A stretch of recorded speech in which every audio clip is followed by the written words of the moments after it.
Michael Blanco, multimedia consultant, specialist, guru, all the above. Want to talk about cutting the cord? Want to talk about lowering your cable bill? There's a whole lot of that going on nowadays because we see all different types of advertisements happening. I mean, whether you're on your web browser or you're on your mobile phone or you're watching your favorite TV show, all you hear about is triple plays and cutting this and this service beats that service. And is it all the same? Michael, welcome. No, Ted, thank you for having me. And it's always my pleasure to sit and talk to some of your people here and give them a little update about what's been going on. Over the past 5 years now, it's been that long, Ted. 5 years ago, you had asked me about trying to save some money on your cable bill. And, I started looking at the ways that people had started developing to watch or view television shows, movies, and the Internet had exploded.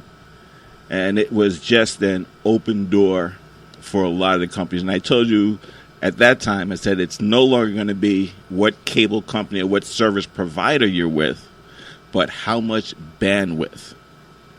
You're right. I think at the time, it was many years ago, and I think I was paying about $170 per month just for premium channels. Not talking about internet, not talking about phone service. And I felt like I was being ripped off. It's kind of like that feeling every month when you get that specific bill and you're like, where's the value? What's happening? And I think I came across to you and I mentioned it, and you were mentioning, I think we were talking about BYOD. Correct. Bring your own device. But I think you said BYOS. Bring your own service. Exactly. At that time, Hulu, Netflix, Vudu, there are a couple of internet service providers that were just breaking into the market, and they hadn't had a stronger foothold yet. But as you see, what's been happening is a lot of the cable providers, Comcast, for instance, joining with Optimum, Time Warner going out and buying up larger blocks of services. These companies are now starting to realize that they need to leverage the internet more. Before 1995, there was a big problem with the internet was speed, data. We all had these 56K modems, right? And it was really difficult to stream even basic video. Correct. And the game changer there was Adobe Systems. Before it was Adobe, it was actually a company called Macromedia. Macromedia, I remember. Macromedia came out with one of the best compression algorithms, which allowed more of a leverage on the internet. And with that leverage, what they did is they actually allowed the web browser to become a means of delivering your audio and video. Okay. I mean, you're running it back a little bit because I think around 1995, we were doing phone support. Pretty much. Back on, out here, Long Island, doing tech support, speaking with people about, Excel and Word, and we really hadn't touched that part of, there were certain people that had the skills to use a Macromedia suite. Yeah, well, a lot of us at that time, we were enjoying our Xboxes, and we were throwing our Xboxes online, and we were modifying them. Right. Basically, we're updating the code in the Xbox, which allowed us to now get on the internet, and we would do LAN parties where I'd bring my Xbox, you'd bring your Xbox. We have 5 or 6 guys in the same room, and now we're all playing on a single network together. Gotcha. Now, after modifying your Xbox a bit, you're able to now stream video and music. The only problem that we had at that time was every website that you would go to had a different format. Right. So we're downloading a Flash player. You're downloading Macromedia. You're downloading a 3D player. There were tons of different proprietary software. Gotcha. Used across the internet. But and nowadays, that's all been changed. There are a lot of companies that use a cross-platform, where even though you are running real networks, my VLC player, which is an open source, free to everyone, VLC, will now be able to read those file types. Gotcha. So as opposed to getting everything so proprietary, it's now it's becoming back to being the wild, wild west, where you have one guy that is sitting inside a covered wagon, and he has a Gatling gun that just takes out everything that comes in the view. And that could be your VLC. That could be your Adobe player. Even YouTube nowadays, if you notice that you used to go to YouTube and you'd have to download a plugin or download a player every time you switched to a different video. Nowadays, YouTube says, you know what? I'm going to look on your computer. I'm going to see what player you have, and I'm going to stream to that particular player. So the service providers, the content providers, are able to look at your computer or look at your device and decide for you what's the best way to receive their content. So I don't think you've told our listeners, what is cord cutting? Well, cord cutting is basically you're choosing the shows, you're choosing the movies, you're choosing the videos that you want. As one of my favorite saying, it's dim sum for television. If anyone has ever had dim sum, you go to a Japanese restaurant, and as the trays come around, you pull off exactly what you want. Now, with cord cutting, you're not saying, you're going to your provider and you're saying, all right, give me access to the internet. Now, from the internet, I'm going to decide what shows that I want. I'm going to decide what videos I want to view. I'm going to decide what movies I want to see. And there are a lot of services that have begun supporting that effort. Most popular is Amazon Prime. And please, no, I don't want to get any rhetoric from people saying that you're advertising Amazon. No, we're not advertising. I mean, I advertise Audible because I have a deal with them. Okay, but we're not advertising Amazon, even though Audible does fall under Amazon. Well, you know that if you're an Amazon Prime member, right? Amazon now gives you the opportunity to stream video. Correct. And they have their own video library, along with Hulu, along with Netflix. Now, one of the problems that these companies all have is no one is really in charge of all of the media. You might get a specific library from one source. Okay. So you might have to have 2 or 3 different sources where you can get your media from. I've watched on, I believe it's Recode, and I've seen Jeff Bezos. And, whenever Walt Mossberg would ask that question, are you going against Netflix? He was like, no. We're kind of supplementing. We're an addition onto Netflix. So what you're telling me, hold on, because I'm at the point, I'm rewinding back 5 years. I'm paying $150 just for TV service. So now you're telling me I have to go get this service also, along Netflix and Hulu and Amazon Prime Video? Correct, depending on what you want to see. The way that I was able to save more than $150 per month was realizing that there were maybe 5 programs that I would religiously watch. Okay. Why am I paying for the whole smorgasbord when I just want to taste a little bit of the appetizer? So I got to stop you. We all love HBO. Everyone's a Game of Thrones fan, correct? Everyone in the world. I mean, last week they garnered 8 million, I guess live viewers, and then people also watched it through the Go and the Now app. Exactly. So upwards of 23 million people watched it. So you're telling me now I don't have to have HBO along with my DirecTV or Cablevision or, Verizon? Well, no, think about it this way, Ted. You go to your service provider, whether it's Optimum, whether it's Comcast, or what have you, and you tell them, I want the basic service. Just bring internet in the house and whatever comes along with that basic package. So you're in the $110 package, and you have internet access. Okay. and their basic channels. Okay. Now, every one of these companies now, they offer an app. Okay. And you'll hear it all the time. Oh, we have an app for that. There's an app. Just download the app. So if you're on Optimum, you download the Optimum app, and you put it onto your mobile device. What if you had a device that you can connect to your television, supplementing your cable box?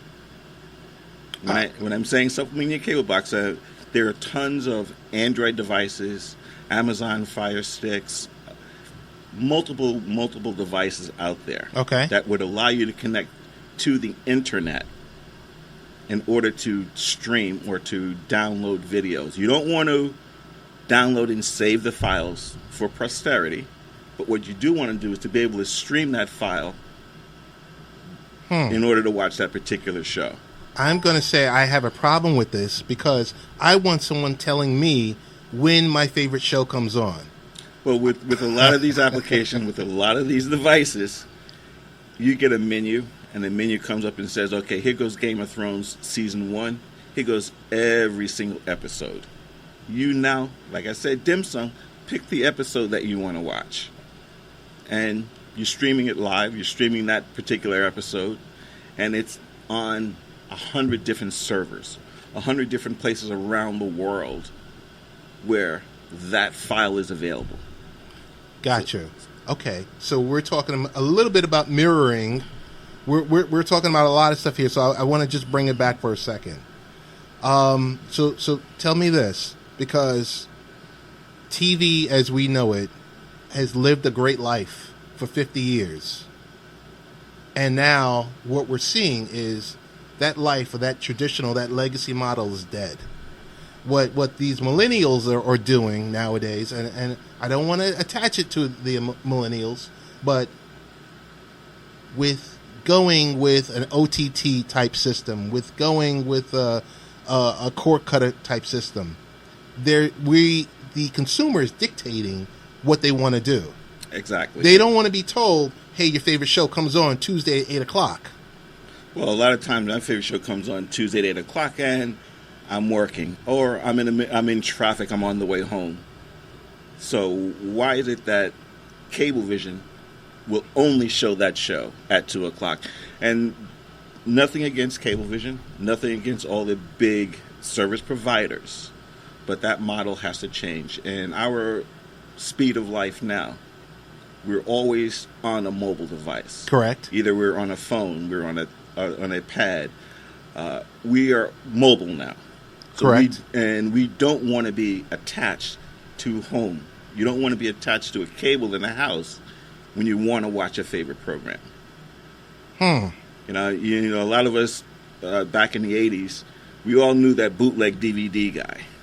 we knew that guy that can get you that VHS, you know? Correct. And what he would basically do, he would sit at home. When a show comes on, he'd hit record, and he'd record a particular video. And then he goes and he replicates it 5 or 6, 7, 8 times, and he's on the corner selling them to you for $5. That was his little hustle. That was where his little money was made. And we did the same thing with music, where you'd have one guy who would stay up late night, recording your favorite radio show, making these. Now it's very popular. Now they call them mixtapes. Right. You know, where you get a guy that would do the recording for you, put him onto a cassette, and now he's on the corner hustling off cassettes for $5-10 a pop. I just want to let you know this. This is an honorable mention.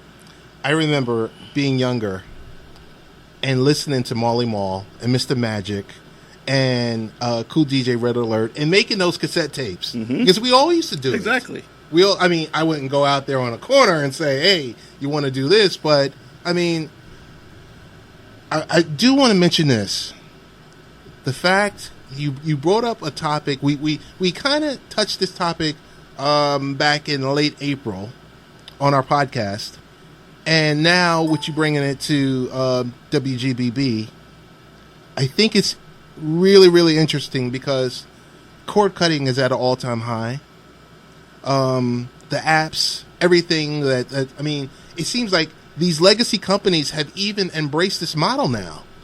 They've had no choice. They've come to absorb the model, but it's kicking and screaming. Yes. You know, they at first you would hear, and you've seen it yourself, where companies were going after these guys that were running these illegal services. Okay. And they called it a service because you had one guy who would download a video and he would post it up on his webpage or on a website. Okay. And would allow you access to that website. Okay. And he made his money because he had that little PayPal, click here and make a donation. Cable companies, video companies, they all decided, hold on, why is little Jim making this money? Why aren't we doing it? Right. So they had to figure out a way to create a model that was going to be acceptable. Hence, I got an app for that. So in order to keep you on board, every industry creates an app. And they're creating an app to push their product. You go to Sears, which is a dying company, which is a relaxing company, by the way. They have an app. They have an app, correct. Walgreens, we have an app. Right. CVS, we have an app. They're not making any new products. They're just giving you a new avenue to get their products. Gotcha. So this new model that cable is coming along with, and that Netflix is using, and Hulu is using, and Vimeo is using, is we want you to sign up for an annual subscription. Right. With this subscription, we're going to give you access to our library. We're going to give you a complimentary resource to your favorite shows. Okay. And Hulu's done a great job with it. It's one of the companies that I really recommend that everyone try it out. Okay. Because they have a smaller library that's for free. Correct. But if you want to watch a show that's been out of date for 6 months or 8 months, Hulu's a good place to get it. Okay. Okay. You know what? Before we get into the big six, before we get into alternatives and talk a little bit about, the hardware models that are out there and finding out about the... And this is Ted Hicks. We're back with Late Night Parents. Happy to have in the studio my good friend Michael Blanco, multimedia extraordinaire.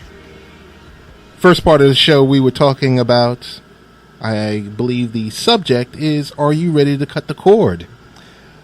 Wanted to ask Michael, because when we talk about cord cutting, we sit here and, when we're sitting, we're doing channel surfing, it's comprised of about 6 parent companies that everything that you watch is comprised. And Mike was good enough to let me know.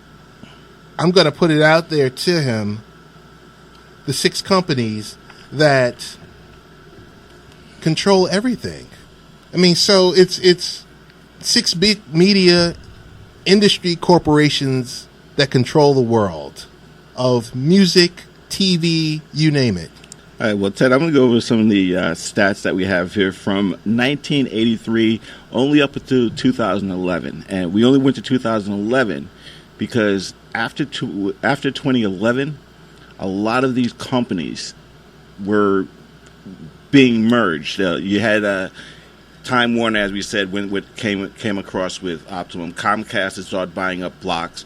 These companies started merging. So that big 6 that I'm going to give you now has really become down to the mediocre 5. When I say the mediocre 5, it's only because we all now have access to the same programming that these companies provide.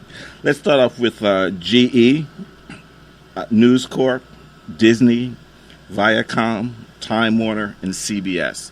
Those were the original big 6 back in 1983.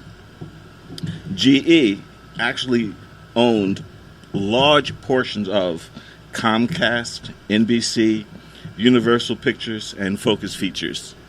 News Corp, which is our Fox News, Wall Street Journal, New York Post. Disney, which is ABC, ESPN, Pixar, Miramax, and now Marvel Studios. Right. Viacom, MTV, Nick Jr., BET, CMT, Paramount Pictures, Time Warner, CNN, HBO, Time, and Warner Brothers. CBS is our Showtime, Smithsonian, NFL.com, Jeopardy, and now 60 Minutes. So if you notice that with this list, a lot of these companies have now merged. Right. And I want to jump in there and say, number one, Charter purchased Time Warner. Correct. And before we go any further, something you said to me a few months ago, you said, Ted, it's about bandwidth. And you said it again today. It's about bandwidth. And I say that because we used to look at subscribers, of these specific services, and it would be separated in regards to overall subscribers for their internet service. And I see that the shift itself has happened, and it's like day and night. And with so many people caught in the cord, they're losing subscribers on the TV end, but the crown jewel is the internet end. Exactly. The internet has opened up the door for what I'm considering to be a mass communication. When I say they've opened the door with that, because of video streaming, you notice now a lot of the telephone services have been ported into their digital plans. Right. So we're no longer relying totally on what we used to call landlines. So we don't have a Ma Bell that's controlling the communication industry anymore. Our cable companies are all into communications because it's now become voice over IP or VoIP services. Right. So if you notice, about 10 years ago, Cablevision was one of the first ones that I realized jumped on board when they started offering what we call their triple play. Correct. So we're going to give you internet, we're going to give you your video, and now we're going to give you telephone.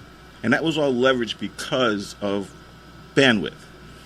The technology has gotten improved. The technology has improved to the point where a single thread the size of a hair can support your video, your audio, and telephone services. Imagine taking something the size of a 1-inch cable. Now you can put millions of subscribers through that same channel. And a lot of it occurred with the advent or the rush to get fiber optics adopted here in the U.S. Gotcha. I would tell you, I am one, at my home, internet is about at 150. It's at 150 megs. I'm sure with a check of a checkbox, they could change that to 300 megs. Oh, easy. With no problems. And I'm running my own, small business at 300 megs. Well, at 150, if you go back 5 years, you go back 10 years, 150 was a business class service. Correct. So when we first started getting internet at home, it was maybe 2 megabytes per second, 3 megabytes per second if you were really good. And once your neighbors came on, that could drop drastically. Right. Now your cable companies are almost guaranteeing that you can get 50 megabytes per second at home. So you've gotten the capability now that a small business had 5 to 10 years ago. So you can actually run your own little server. I've been running my own email services and my own VPN for as long as I've known you, Ted. I mean, it's been a long time that I realized that I could leverage the cable services myself. I want to stop you right here because I want to talk about a game changer right now. So when I say to you Google Fiber, what do you say? What do you say? Because it seems like, okay, these services out here, consumers more. Everyone's happy with it. Well, they're happy with what they're getting right now. And what they're getting right now is, increased bandwidth, and they're able to pick their specific channels. And, of course, the phone, that landline phone, which a lot of people are saying, you know what, the heck with it, I don't need it anymore.